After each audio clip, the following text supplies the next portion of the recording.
सबको प्रणाम। हम हैं राजेश कुमार। कोर्ट में धाएं धाएं, कोर्ट में ठाएं ठाएं और संविधान के भगवान टेबल के नीचे। कोर्ट में ठाएं ठाएं जज के सामने और संविधान के भगवान यानी जज टेबल के नीचे। इसको कहते हैं राम राज्य, इसको कहते हैं संविधान की हत्या, इसको कहते हैं भारत के मुंह पर तमाचा, इसको कहते हैं हिटलर शाही, इसको कहते हैं आत्मबल आत्मनिर्भर भारत। जिस प्रदेश में माफिया थर थर कांपते हैं, जिस प्रदेश में माफियाओं को मिट्टी में मिलाने की बात होती है, जिस प्रदेश में कानून बरकरार रखने की बात की जाती है, उस प्रदेश में पुलिस के बीच में नए माफिया पुराने माफिया को ख़त्म करते हैं। और जिस अदालत में एक साधारण आदमी जब अपना केस लड़ने के लिए जाता है तो उसके पास होता है, तब भी लोग अगर नहीं जाने देते हैं तो वकील से बात कराना पड़ता है। उस अदालत में वकील के भेष में माफिया चला जाता है। वो दरवाज़ा लगा रहता है जो बताता है कि माफिया है या शरीफ है, ये क्या लिया है, रोटी लिया है, रिवॉल्वर लिया है, क्या लिया है, सब बताता है। उसके बाद भी वो अंदर चला जाता है और पुलिस कुछ भी नहीं कर पाती है। कोर्ट में जज साहब के सामने 9 राउंड चलता है, ठाएं ठाएं। जज साहब संविधान के जो भगवान हैं वो उस टेबल के नीचे घुस जाते हैं और सरकार अन्य प्रदेशों में सरकार बनाने में लगी है, सरकार देश की सरकार बचाने में लगी है, सरकार बुलडोजर चलाने में लगी है, सरकार कानून व्यवस्था सुधारने में लगी है और यहाँ आए दिन नए नए कानून बिगाड़ने वाले पैदा हो रहे हैं। कभी पत्रकार के रूप में, कभी वकील के रूप में, कुछ दिन के बाद डॉक्टर के रूप में, कुछ दिन के बाद मजदूर के रूप में, फिर किसान के रूप में, सभी रूपों में पाए जाएंगे राम राज्य के माफिया। माफियाओं को ख़त्म करना गलत बात नहीं है, लेकिन माफियाओं को ख़त्म करने के लिए दूसरा माफिया बनाना गलत बात है। जो काम हमारी सरकार कर सकती है, जो काम हमारे पुलिस कर सकती है, उस काम को नए नए माफियाओं से कराया जा रहा है। तो हम ये पूछना चाहते हैं कि कानून व्यवस्था दुरुस्त किया जा रहा है, माफियाओं का अंत किया जा रहा है कि माफिया बनाया जा रहा है। हमको तो लग रहा है कि जो पुरानी सरकारें माफिया बनाने का काम की थी, माफियाओं को पालने का काम की थी, अपना काम चलाने के लिए या अपना काम बनाने के लिए या अपना पेट भरने के लिए या अपनी झोली भरने के लिए, उन माफियाओं को ख़त्म करके नए माफिया तैयार किए जा रहे हैं अपनी झोली भरने के लिए, अपना चुनाव जीतने के लिए और अपने राज चलाने के लिए। हम सरकार से निवेदन करना चाहेंगे कि जो काम पुलिस और सरकार कर सकती है, उस काम को करने के लिए नए नए माफियाओं की उत्पत्ति न किया जाए, नहीं तो देश और समाज तो इसी तरह परेशान है। सब 5 किलो अनाज 2000 रुपया पर निर्भर होते जा रहे हैं। कहीं ऐसा ना हो जाए कि सब लोग के हाथों में कटोरा आ जाए। और सब लोग घर के भीतर जाएं, कोई बाहर निकलने का नाम ना दे। जब अदालत सुरक्षित नहीं है तो घर और रोड सुरक्षित कैसे?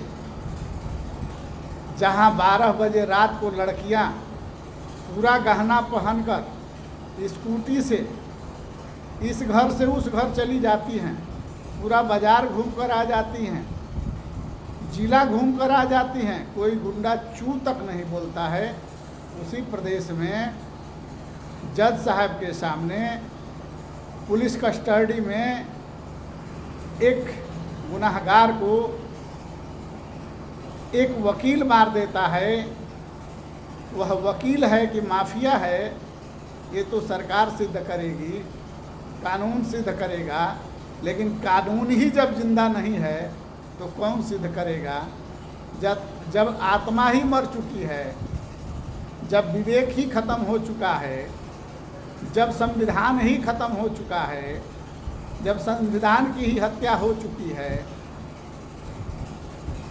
जब भगवान से भी लोगों को डर नहीं लग रहा है, तो हम क्या कहें?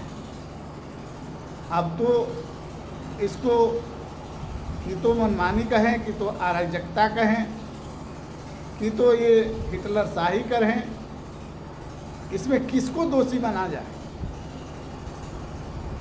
ट्रेन दुर्घटना में तो एक हिंदू को मुसलमान बना दिया गया, कृष्ण भगवान के मंदिर को मस्जिद बना दिया गया, जुमा का दिन बता दिया गया। अब यहाँ किसको गलत ठहराया जाएगा? क्या इस वहाँ भी और यहाँ भी सरकार दोषी नहीं है? प्रधानमंत्री जी दोषी नहीं हैं, कि रेल मंत्री जी दोषी नहीं हैं, कि हमारे मुख्यमंत्री जी दोषी नहीं हैं। आखिर दोषी है कौन? कि कोर्ट में भी हत्या करने की उसकी हिम्मत बन जाती है और कोर्ट में धड़ाधड़ वो चला जाता है, कोई रोक नहीं पाता है। जहाँ आम आदमी को जाने के लिए 9 दिया तेल जलाना पड़ता है, वहाँ वो चला जाता है और कोई रोक नहीं पाता है। आखिर वो मशीन किस दिन के लिए आई है जो झूठे पूरे प्रदेश के पुलिस लगा दी जाती है कचहरी के आसपास? भैया देखो, इस मशीन से कोई घुसे ना, और जो घुसे वो एकदम दूध की तरह धुल के बाहर आ जाए। इधर से चाहे कितनों भी काला जाए, उधर से सफ़ेद होके आए। उस मशीन में क्या खासियत है कि वो नहीं पकड़ पाई, और जो पुलिस वहाँ खड़ी थी वो भी कुछ नहीं कर पाई। तो आखिर इसके पीछे किसी बड़े आदमी का हाथ होगा, तभी तो ऐसा हुआ। बिना हाथ रखे कुछ होने वाला है?